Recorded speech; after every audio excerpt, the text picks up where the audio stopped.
What's going on, guys? Welcome back to episode 3 of WonderBoy Sports Media Podcast. I am your host, Isaiah, and today is a special episode because I'm going to be introducing you guys to my co-host. Hey. Let's go. What's up, y'all? Savion Plummer from Texas State, sophomore. Hey, football season's back. Football season is upon us. College football. Today, this episode, we're going to be talking about top 25 rankings. So we're going to go ahead and go over the AP top 25 preseason rankings, and we're going to let y'all know our thoughts, what we think, and we're going to go ahead and get straight into it. Top 25, according to ESPN and the AP poll, we got Alabama, Oklahoma, Clemson, and Ohio State as your top 4. So, what do you think is the top 4? Hey, I like it. Alabama, what else can we say about them? They won a national championship last year, bringing back a lot of players. Their defense is for real. We got Bryce Young's quarterback. Bryce Young's going to be the real deal. Their running back core is definitely the real deal. Offensive line is a little sketchy, but I think they're going to get the handle of it.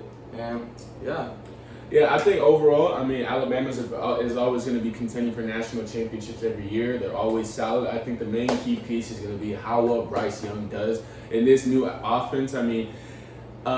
He's not new necessarily. He's been in the program already a year. He's a redshirt freshman, but it's a matter of how well he's going to get acclimated into being a part of the offense, understanding the plays, being able to be in the field, making sure he's taking control, a true general. He's going to have to play that, that point guard type, deal when it comes to playing quarterback at Alabama University. That's a big deal in itself. Let's keep going though. So we got Georgia at number 5, A&M at 6, Iowa State at 7, and then Cincinnati at 8. So what do we think about that? Personally, I think that it's a little bit of a weird drop off. I feel like it's a drop off when it goes to 5 to 8. Just look at Cincinnati. Cincinnati and Ohio State, Iowa State, I have big question marks for them simply because of the fact that I don't know how, legit they are. I know Iowa State has a good running game. I'm just more questioning about if their defense is going to be it, Yeah, well, I think this is a lot based on last year because of COVID. Many teams didn't play as many games. Some teams got forfeit, games got canceled. So Iowa State and Cincinnati, they're up there because they did well last year, even though for me last year it's kind of like it doesn't really count for me, even though it does. But Texas A&M, that's a shocker to me because it's like, sure, you got the coach, it's like, but who's going to play quarterback there? Who's going to be legit? I understand, number 6, because of the recruiting class, but it's like, is that offense going to be there? Who's going to be that general who's going to run the offense at quarterback? That's the real question mark there. That's going to be the major question. They're in the SEC. They're going to be playing against Alabama, Auburn, LSU. It's going to be tough to stay at number 6 or even higher. I think it's going to even be tough in general just to be ranked in the top 25.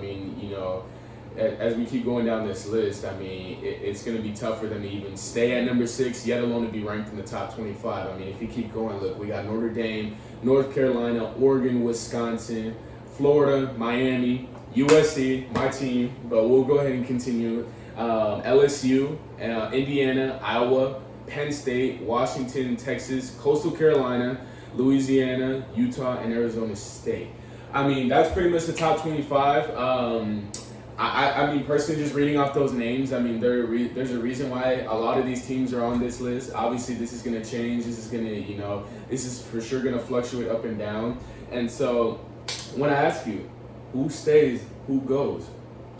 Well, looking at this list, I would say Louisiana, they're losing to Texas week 1. I got them going. I don't think that's going to be an upset game at all. Big question marks for sure. Yeah. Coastal Carolina, I think Coastal Carolina will stay. They had a good year last year. I think they're going to stay. Arizona State, that's going to be definitely an interesting team. They got Jaden Daniels back.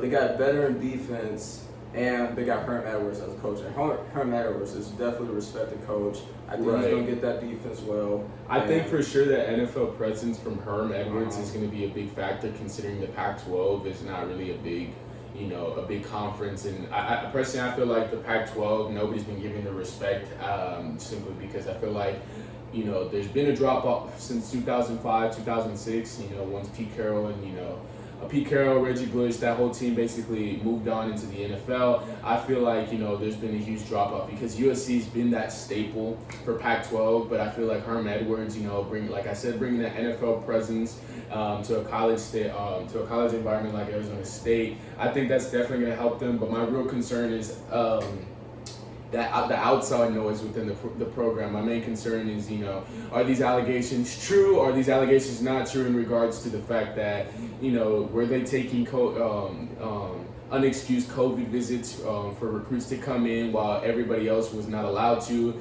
I mean, there's a lot of question marks going on as far as the outside noise. I mean, the real big question is that going to play a factor into their success, staying at top 25 or moving up on this list? That's my real main concern for Arizona State. I think for Arizona State, I think it's going to be Jaden Daniels. Jaden Daniels is going to have to step up this year. If he steps up, the team's going to step up. They're going to gain confidence and their ability to overcome adversity, because it's going to happen. So their ability to overcome adversity, that's going to be a huge thing for them too. Oh yeah, 100% for sure. And then my two main guys I'm really looking forward to see are playing this season. I mean, it's going to be Johnny Wilson out of Calabasas High School. I mean, this kid is 6'4", 6'5", 250, and this kid has a body frame like Julio, and so, I mean, that's a big stretch to compare him to, but the body type, the body presence, he has Julio written all over it, maybe even a little bit of Gronk, but it's just a matter of fact that, he obviously redshirted last year, I don't blame him, but the matter of fact is, let's see what he does this season as, his first official season. And then I'm also looking forward to Chad Johnson Jr. I'm excited to see him. Let's see, if he lives up to his name. I feel like that's what a lot of, these college recruits are going to be thinking the same thing. Is he going to be like his dad? I'm excited just to see what he's going to do. Is he going to be his own player? Is he going to come different? Or is he going to be just like his dad or try to surpass him of his greatness? That's my main thing. And so looking into this, I think, I'm not going to lie, I don't know how Sarkisian is going to do.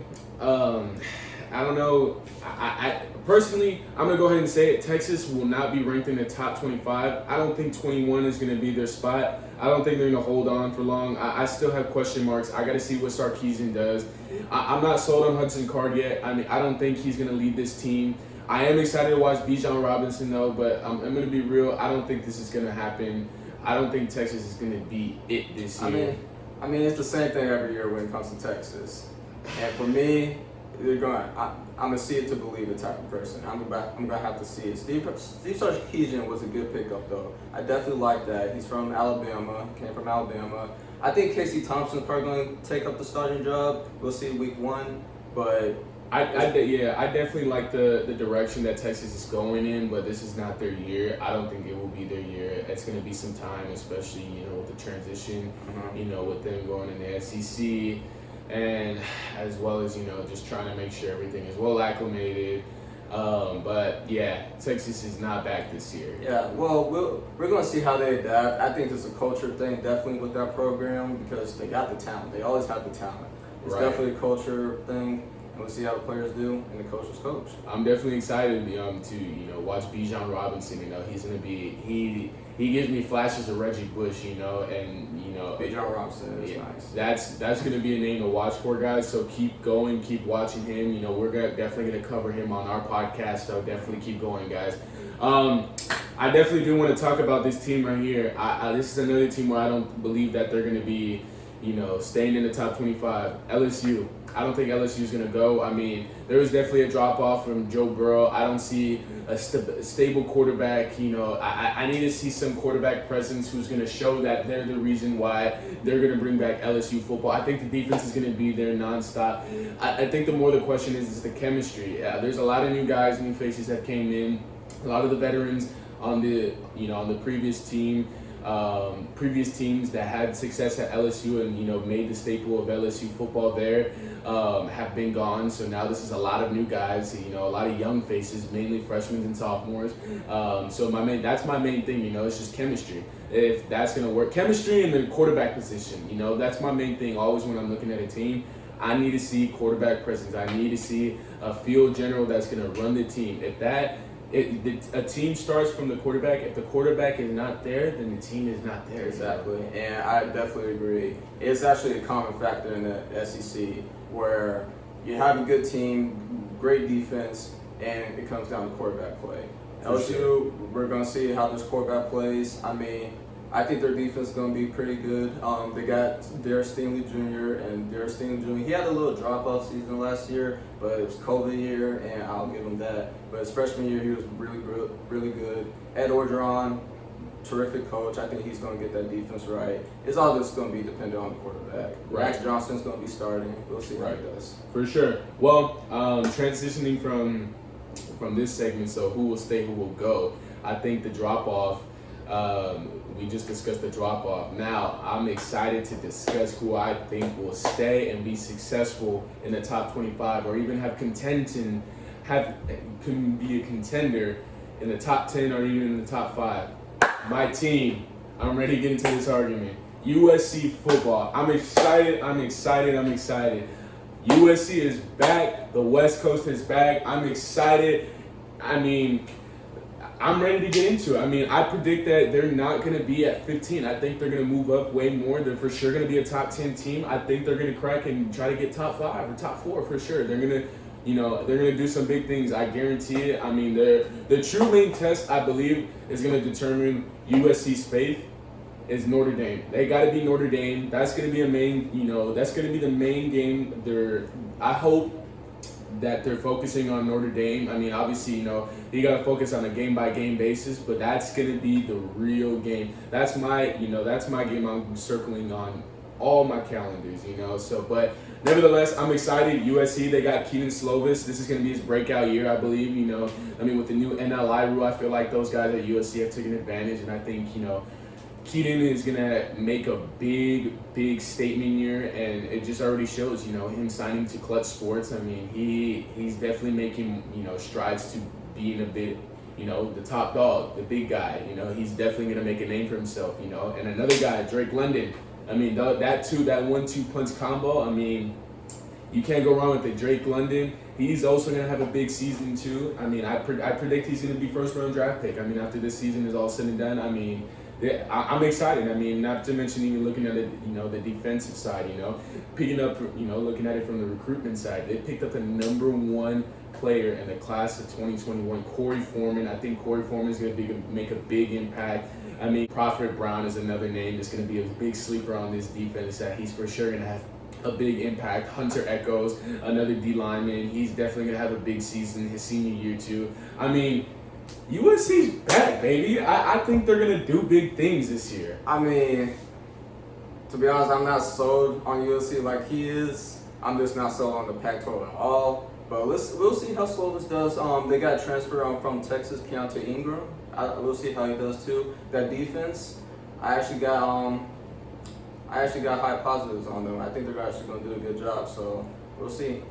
You got to realize too, the recruiting class. I mean, they were ranked top 4, top 3 in the recruiting class in the Pac-12, and I think top 10, top 20 in all of the college football playoffs according to ESPN. I mean, you're looking at it. I mean, I'm just excited. I mean, they're going top 5, top 10 in the recruiting classes, and then going into next year, they already picked up the number 1 corner in the class of 2022 named Damani Jackson, by the way, who had a big game against Duncanville.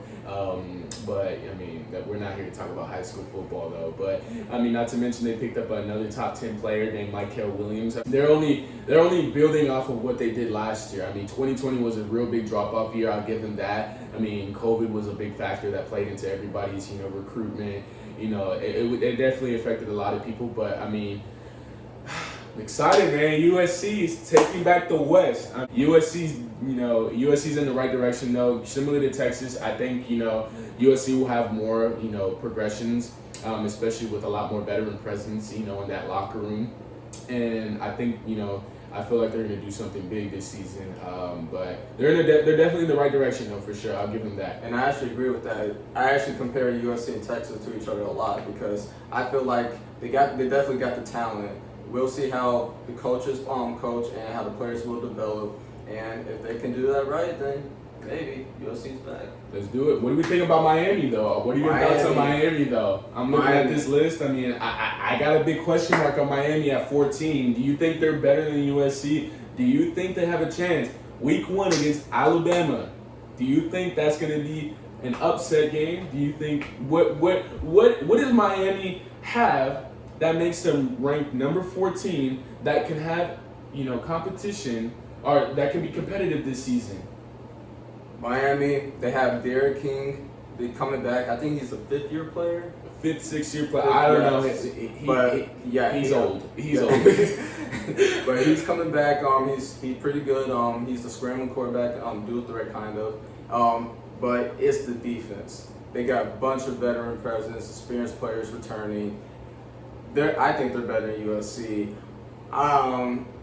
I don't really think they're going to really compete with Alabama. I mean, they might be able to compete in the first half, but Alabama's going to run away with it in the second half. But I actually have good hope for Miami. They're in the ACC. They're on the other side of Clemson, so let's see how they do. I mean, they're going to have to play North Carolina. North Carolina's going to be one of those teams to watch out for, and we'll see. I think personally, I think Miami could have success. My main question mark is that quarterback position. I don't know if Derek King is valid. I don't know if Derek King is legitimate enough to keep his starting job this season. I mean, they recruited, arguably one of the best quarterbacks in the class of 2020, Jake Garcia. And, with the whole COVID thing, Jake, he transferred to Grayson High School in Georgia, and he won a state championship there. So that really solidified him, to show that he's a legitimate quarterback. And so I feel like that's going to be a quarterback competition at Miami. I feel like he's going to have success similar to what Sam Ehlinger did his first year when he beat USC. I feel like he's going to have a statement game, but it's just a matter of when, Manny Diaz is going to decide, Derek King is not the quarterback, and they're going to try to do something else. That's going to be my main concern, main question. I feel like, Derek King, I just don't see him staying the starter the whole year. I think, Jake Garcia is going to definitely, I think he's going to surpass him, and I think he's going to remain the starter for the rest of the year. But going into another Florida school, University of Florida, I mean, what are you thinking on that? I like Florida. I mean, I personally think Florida's going to do something, big. I like their defense. I mean, I have, a sleeper that I feel like is going to have a breakout year this season. But I want to hear what you think, though. I like their defense, too. Florida's on the same level as LSU, too, where it's going to be dependent on the quarterback. I'm excited for Florida football, though, just because of the fact that, they've come back with a lot of strong power. They've really recruited in-state a lot. I mean, I feel like a lot of schools across the country have been recruiting in-state, and I feel like, that's, creating a good competition for, a lot of teams across America, and so I feel like Florida football is back officially. I mean, whoever's watching from Florida, I feel like Florida football is going to be an exciting time to be a part of. We'll see. They got Emory Jones as quarterback. He's stepping up for Kyle Trask, who left this past year, and they got a good running back core, and I think their defense is pretty good. But we're gonna have to see what's going to be like on the offensive end. For sure. I did want to mention, though, I feel like a big-time player who's going to have a big breakout season, Princely Umanmielen, I think that's his name. He plays D-line for University of Florida. He had some games where he was able to get in, but I feel like, he's been working a lot in the offseason. I feel like he's going to make a big impact for Florida, and I feel like he's going to solidify himself and stamp his name into Florida football and explain why he's legitimate. And I feel like he's definitely going to do it for sure. This is going to be his year. Last 3 teams for this segment. We're going to go quickly, because of time. Notre Dame, North Carolina, and Oregon. What do you like? What do you like about those 3 teams? What's one thing you dislike? And what are your thoughts on those 3 teams? Well, let's start with Notre Dame. Notre Dame, they got transferred from Wisconsin, Jack Cohn. Jack Cohn is a good pocket presence quarterback. Not really mobile, not really at all. They got Kyron Williams. Kyron Williams is a running back for Notre Dame. He is nice. I definitely would expect you to look out for him.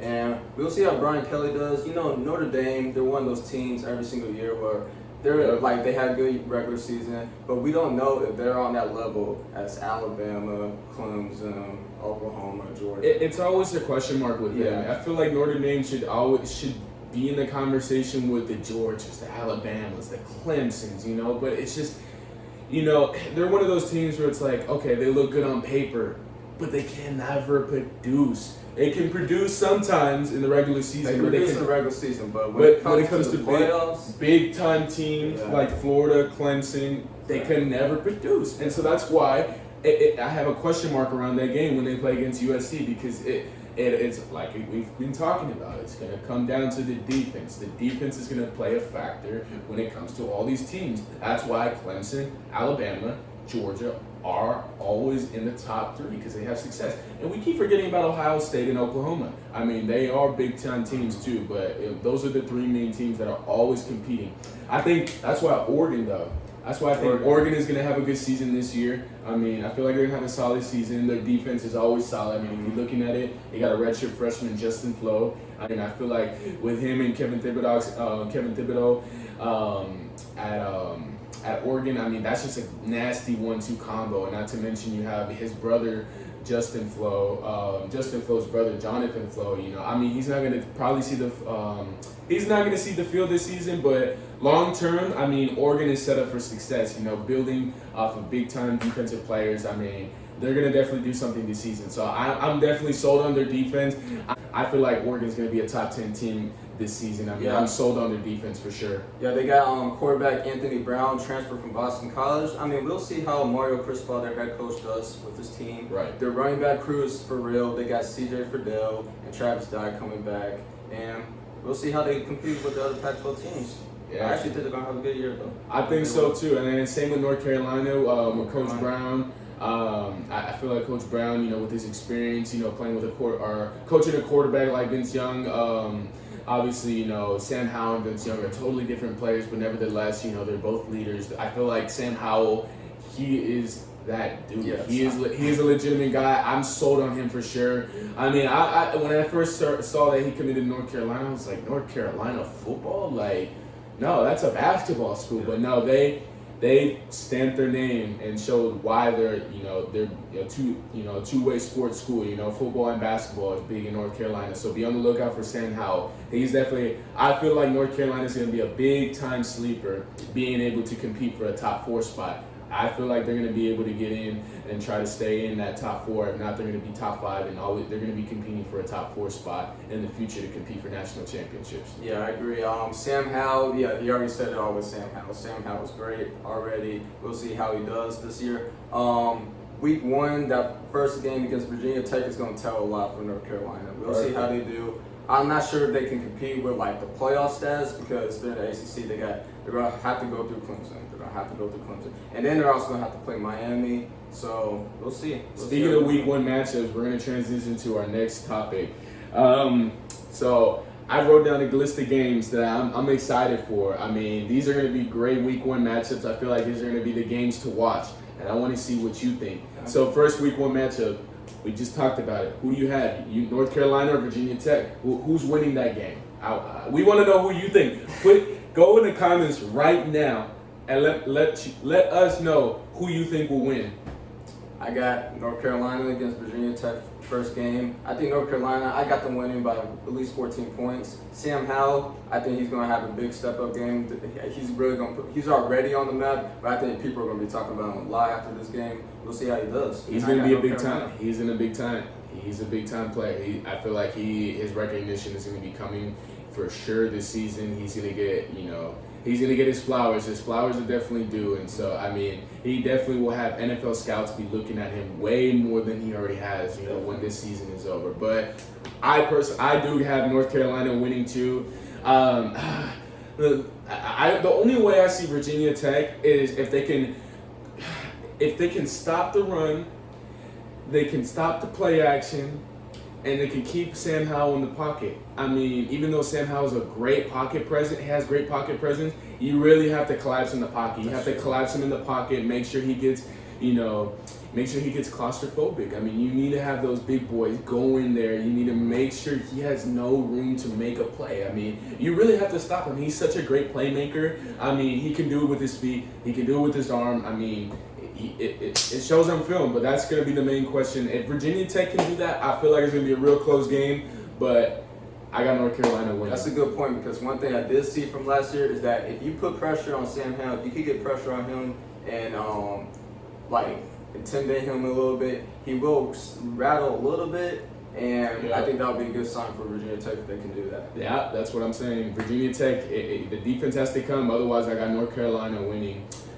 It's going to be plus 14. I think they win by 14 that game. Second game, Stanford versus Kansas State. This was a game that was definitely circled for me on my schedule. Yes. I'm definitely excited for this game. I mean, if you're looking at Stanford, they're always going to have a great, solid offense. That RPO type offense. I feel like their quarterbacks are always solid. They always stay in the pocket real well. I mean, and if you look, I can't remember. I think his name is Equanimus St. Brown, Amon-Ra St. Brown's brother. I mean, he's such a freak of nature. I believe he's 6'4", 6'5". I mean, he plays wide receiver just like his brothers, and he's just been solid these past 4 years. And so I feel like he's going to be a big time player this game. I feel like he's definitely going to be in double coverage a lot.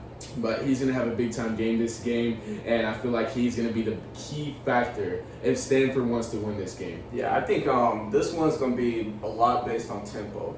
Stanford, they're a running team. They like to control the tempo. We'll see how David Shaw controls that. And I think if Stanford can control the tempo, I think they'll fare well against Kansas State. But if they go 3 and out a lot, and they can't control the clock, then I think Kansas State can run up the points on them. And we'll see. They got Skylar Thompson as quarterback at Kansas State. They got Deuce Vaughn. But no, for Kansas State, I mean, that offense, it's going to be hard to stop Deuce Vaughn. I mean, he was a true freshman last year. I mean, I definitely feel like he's going to be a big-time player this game for sure. But who I think is going to win this game, Stanford's winning it. I think Stanford's going to win it, and I think this is going to be, Stanford wins it by 3. Yeah, I think it's going to be a fairly close game. I got Stanford winning. Stanford by 3 too. Alabama, Miami. To me, this ain't even close. I got Alabama. But I think Miami will compete a little bit. But I got Alabama. Hell no. Miami is not. Miami's getting shut out. I'm calling it. Miami will get shut out. It's going to be a 55-0 game. Alabama, it's not even going to be close. Bryce Young is going to destroy them. 55-0? Bryce Young will destroy Miami. Miami will not. No. I'm done talking about it. Miami's losing 55-0. That's my prediction. I'm going to need y'all to comment. This dude's crazy. 55-0. Miami, no. Next game. Miami, no, bro. Like, it's just no. Florida State and Notre Dame. This could be a good game. I think Florida State, I don't have a problem with their defense. It's more so their offense. Yes. I mean, it's finding out their identity. I don't think they figured out who their identity is. I feel like Notre Dame's always had a lot of regular season success. I feel like they're going to do what they always do. They're going to compete. They're going to score the ball, and they're going to throw the ball deep, and their defense is going to stop. Florida State. I feel like Florida State. They just don't have an identity. I mean, I don't even know who their quarterback is. I'm going to be 100% honest. Like, I don't know who their quarterback is. I mean, I don't see Florida State doing anything. I don't see Florida State competing. I got Notre Dame by 14. Well, I can answer that question for you. They got McKenzie Milton at quarterback. He got injured last year. He came from UCF when they were going undefeated. So I think I have high expectations for them. We'll see how Mike Norvell does. Mike Norvell, he came from the NFL, I believe. And, like you said, there's a lack of identity right now. Florida State has had to drop off for about 3-4 years now. So we'll see that. I really do think McKenzie Milton can help bring up the team again. So we'll see. I don't know about a 3 or 4 year drop off, but they for sure had a drop off. Yeah, it's bad. But last 2 games, this is gonna be a big one this Saturday night. This will determine who is a legitimate contender for the Final Four. This is for sure gonna be 2 of the teams that are for sure gonna be competing for in that 4-team race. Clemson versus Georgia. This is going to be a great game. This is a Saturday night primetime game. Headline. Who do you got, Clemson or Georgia?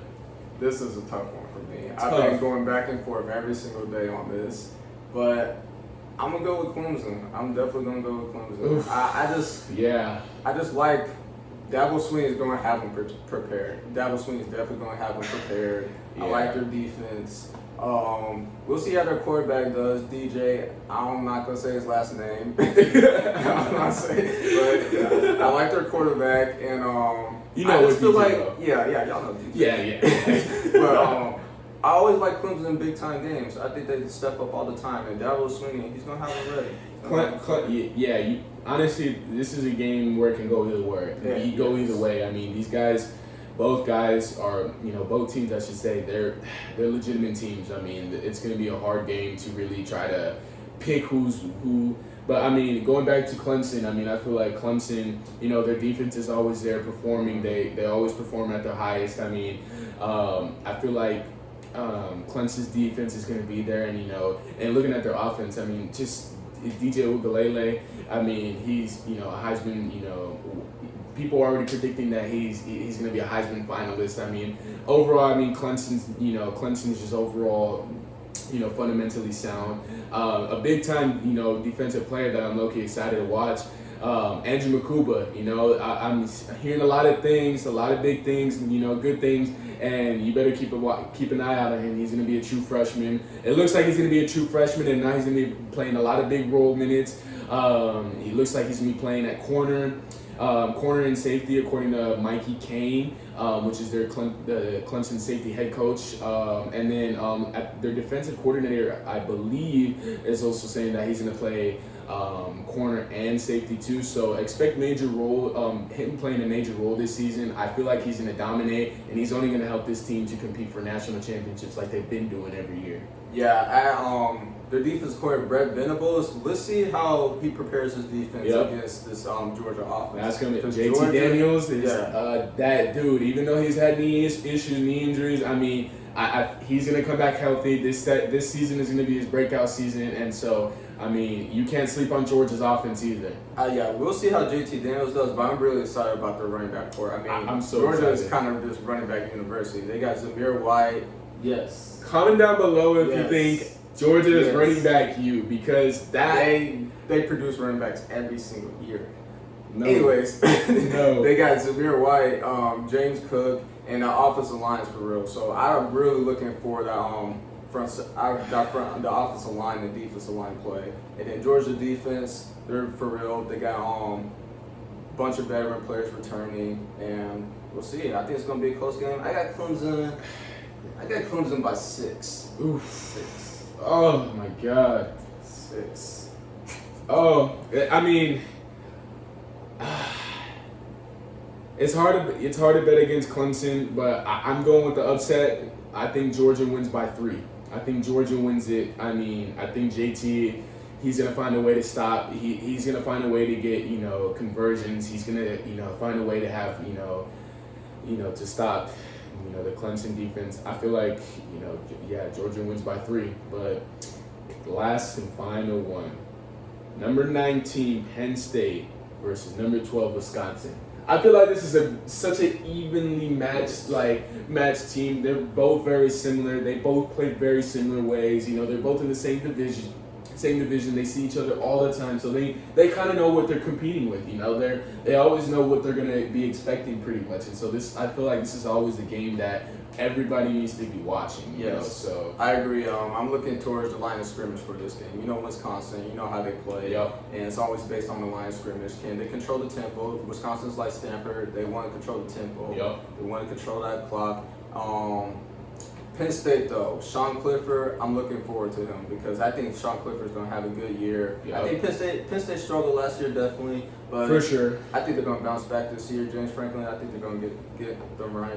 And I got Penn State by 3. Yeah, I got Penn State too. I think Penn State figures it out.